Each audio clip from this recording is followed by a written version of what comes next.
కోత అన్నదాతకు వాత దెబ్బతిన్న పంటల విస్తీర్ణం భారీగా కుదింపు ప్రాథమిక అంచనాల ప్రకారం 5,42,000 ఎకరాల పంటలకు నష్టం తుది అంచనాల్లో 2,88,000 ఎకరాలకు పరిమితం తొలుత 2,72,000 మంది రైతులు నష్టపోయినట్టు అంచనా చివరకు వచ్చేసరికి 1,86,000 మంది రైతులకే పరిమితమయ్యారట అంచనాల్లో కోతట అన్నదాతకు వాత పెడతారు మొన్న వచ్చిన బుడమేరు కానీ కొల్లేరు కానీ ఈ వరదలకు సంబంధించి ఏలేరు కానీ ఈ వరదలలో పంట నష్టపోయిన రైతులకు సంబంధించి ప్రధానంగా ప్రాథమిక అంచనాల్లో 5,42,000 ఎకరాలకు వచ్చారు కానీ దాదాపు 5,93,000 ఎకరాలు 6 లక్షల నీరెస్ట్గా ఉంది అనేది అప్పట్లో వచ్చిన అంచనాలు దాని ఏకంగా 2,88,000 ఎకరాలకి సగానికి తగ్గించారు తుది అంచనాల్లో ఇక చివరికి వచ్చేటప్పటికి ఇప్పుడు 1,86,000 ఎకరాలు తీసుకొచ్చారు అంటే మూడో వంతు 1/3కు తీసుకొచ్చారు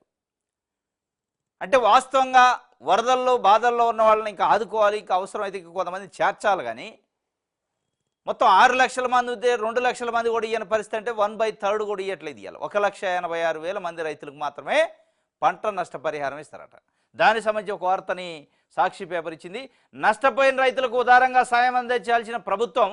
నిబంధనల సాగుతో సాయంలో భారీగా కోత విధిస్తుంది నష్టాన్ని తక్కువగా చూపి చేతులు దులుపుకునేందుకే మొగ్గు చూపుతుంది కళ్ళెదుట కనిపిస్తున్న నష్టానికి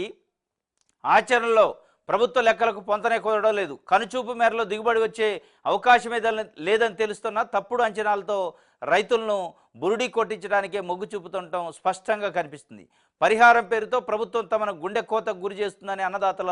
ఆవేదన వ్యక్తం చేస్తున్నారు ఇది ఒక వార్తగా ఇచ్చింది వాస్తవంగా ఇది చాలా బాధాకరమైన విషయం ఇవాళ రైతులు దాదాపు 6 లక్షల మంది రోడ్డున పడ్డారు వాళ్ళు అసలు పొలాలు ఎక్కడున్నాయో కూడా తెలియని పరిస్థితి ఇసుక మేటలేసి రాళ్ల మేటలేసి ఉన్నాయి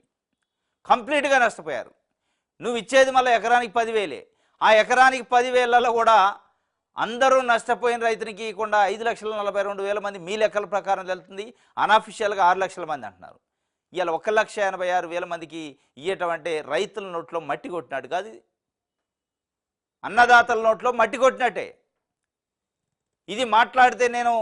యజ్ఞం చేస్తానా అంటే చంద్రబాబు నాయుడు గారు యజ్ఞం చేస్తున్నా పేద ప్రజల్ని రైతులను ఆదుకోవటానికని ఏది మరి యజ్ఞం చేస్తే 5,42,000 కాస్త 6,42,000 7 లక్షలు కావాలా 1,86,000 రాదు మీ యజ్ఞం ఎవరి కోసం చేస్తున్నారు పేదోళ్ళ కోసమా పెద్దోళ్ళ కోసమా మీ యజ్ఞం చేసేది రాష్ట్రం కోసమా పార్టీ కోసమా అనేది ఇలా ప్రధానంగా మాట్లాడుకుంటున్న పరిస్థితి కాబట్టి అన్నదాతలకు ఎట్టి పరిస్థితుల్లో రైతుల నోట్లో మట్టి కొట్టే పరిస్థితి అవద్దు రైతుల్ని మ్యాక్సిమం ఆదుకునేటట్టు చేయాలి చివరి రైతు వరకు నష్టపరిహారం అందించే ఏర్పాటు చేయాలి తప్ప